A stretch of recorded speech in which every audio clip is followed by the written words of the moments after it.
Hello guys, আজকে আমি তোমাদের সঙ্গে শেয়ার করব খাজার রেসিপি। কিভাবে দোকানের মতো খুব বাড়িতে খুব সহজেই খাজা তোমরা তৈরি করতে পারবে, সেটাই আজকে তোমাদের সঙ্গে শেয়ার করব। তো তার জন্য প্রথমেই আমি এখানে ময়দা নিয়ে নিয়েছি, পরিমাণ মতো নুন আর সাদা তেল নিয়ে এটাকে ভালো করে ময়াম করে নিয়ে তারপরে অল্প অল্প জল দিয়ে আমি ডোটা তৈরি করে নিচ্ছি। আর ডোটা কিন্তু খুব শক্ত হবে না, আবার খুব নরমও হবে না। নিয়ে আমি এবার তৈরি করার পরে কিন্তু এটাকে ঢাকা দিয়ে 10-15 মিনিটের জন্য রেখে দিলাম। তারপরে একটি কড়াই বসিয়ে তাতে আমি 1.5 বাটি চিনি নিয়ে তার মধ্যে কিন্তু আমি হাফ বাটির একটু বেশি জল দিয়ে এটাকে রস তৈরি করে নিচ্ছি। আর রসটা কিন্তু খুব বেশি ঘনও হবে না, হাত দিয়ে দেখে নিতে হবে, হালকা তার হলেই কিন্তু এটাকে নামিয়ে নিতে হবে। আর রসটা কিন্তু খুব বেশি ঘন করলে কিন্তু চিনির দানা দানা হয়ে যাবে, খেতে কিন্তু ভালো লাগবে না। তোমরা তোমাদের আইডিয়া মতো করে নেবে।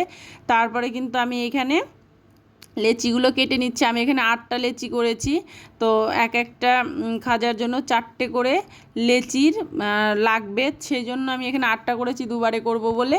তো তারপরে কিন্তু আমার লেচিগুলো কাটা হয়ে গেছে। এবার কিন্তু আমি বেলে নেব রুটির আকারে। আর রুটির আকারে একটু বড় করে বেলতে হবে, পাতলা করে। আর আমি কিন্তু এখানে ময়দা দিয়েই বেলছি, তোমরা চাইলে কর্নফ্লাওয়ার দিয়েও বেলতে পারো, ময়দা দিয়েও বেলতে পারো, কিন্তু জয়েন্ট করার সময় কিন্তু এখানে কর্নফ্লাওয়ারটা লাগবে। তো প্রথমে আমি রুটিগুলোকে ভালো করে বেলে নিলাম। এখানে আমি কিন্তু 4টে রুটি বেলেছি, 4টে রুটি দিয়ে আমি করব, তাই তোমরা চাইলে 4টের বেশিও দিতে পারো, 5টাও দিতে পারো, কিন্তু আমি এখানে 4টে করে দিয়েছি।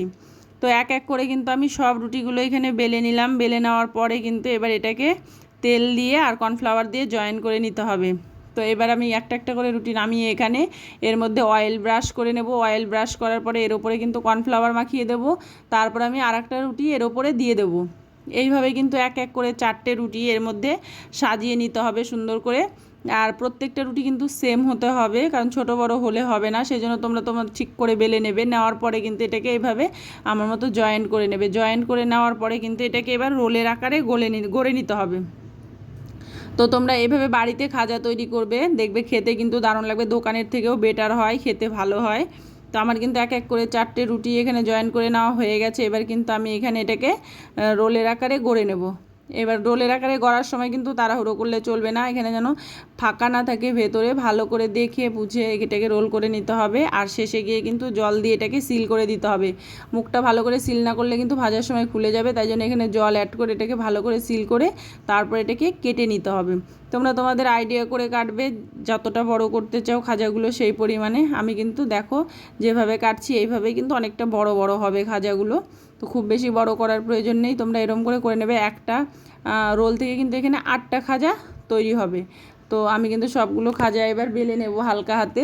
আর এগুলো কিন্তু খুব বেশি চাপ দিয়ে বেললে হবে না, তাহলে ভাজার সময় কিন্তু ফুলবে না। তো সেই জন্য হালকা হাতে এইগুলো এইভাবে বেলে নেবে তোমরা। তো এইভাবে কিন্তু আমি বাকি রুটির লেচিগুলো বেলে নিয়ে তারপরে কিন্তু আমি খাজা তৈরি করে নিয়েছি, তোমাদেরকে আমি দেখাবো। এক এক করে সব বেলে নিয়েছিলাম। এবার কিন্তু আমি তারপরে ভাজতে চলে যাব। আর তোমরা একটু বড় কড়াই নেবে, তাহলে ভালো হবে, একবারে 5টা-6টা করে যাতে ভাজা যায়, না হলে কিন্তু সময় লেগে যাবে। আর এটা কিন্তু হাই ফ্লেমে ভাজা যাবে না, তার জন্য একটু বড় কড়াই হলে ভালো হয়। তো দেখো আমার কিন্তু এক এক করে সবগুলো বেলে নেওয়া হয়ে গেলে এবার চলো ভাজতে চলে যাই আমরা। এবার কিন্তু আমি কড়াইতে তেল দিয়ে দিলাম। দেওয়ার পরে তেলটা গরম হওয়ার পরে কিন্তু আমি গ্যাসের ফ্লেমটা মিডিয়ামের থেকেও লো করে দিয়েছি। দেওয়ার পরে এখানে আমি 5টা করে খাজা দিয়ে দিলাম। দেওয়ার পরে দেখো এটা অটোমেটিক একাই ভেসে উঠবে। তারপরে কিন্তু এটাকে উল্টে দিতে হবে। আর উল্টে দেওয়ার পরে কিন্তু গ্যাসের ফ্লেমটা মিডিয়াম রেখে ভালো করে এটাকে উল্টে পাল্টে হালকা ব্রাউন করে ভেজে নিতে হবে। খুব বেশি কালার করবে না, তাহলে কিন্তু পুড়ে যেতে পারে।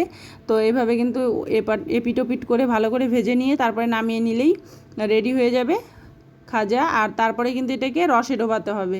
আর রসে ডোবানোর আগে এটাকে হালকা ঠান্ডা করে নেবে, তাহলে ভালো হয়।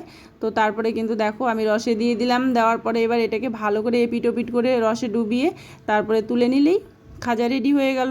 তো তোমরা একবার বাড়িতে অবশ্যই এভাবে ট্রাই করবে আর আমাকে কমেন্ট করে জানাবে কেমন লাগলো রেসিপিটা। আর খেতে কিন্তু সত্যি বলতে দুর্দান্ত হয়েছিল। আর তোমরা কারা কোথা থেকে আমার ভিডিও দেখছো আমাকে কমেন্ট করে জানাবে। যারা ফেসবুক থেকে নতুন দেখছো তারা আমার পেজটাকে ফলো করে দিও, যারা ইউটিউব চ্যানেল থেকে দেখছো তারা আমার চ্যানেলটাকে সাবস্ক্রাইব করে দিও। আজকের মতো এখানে রাখছি, টাটা।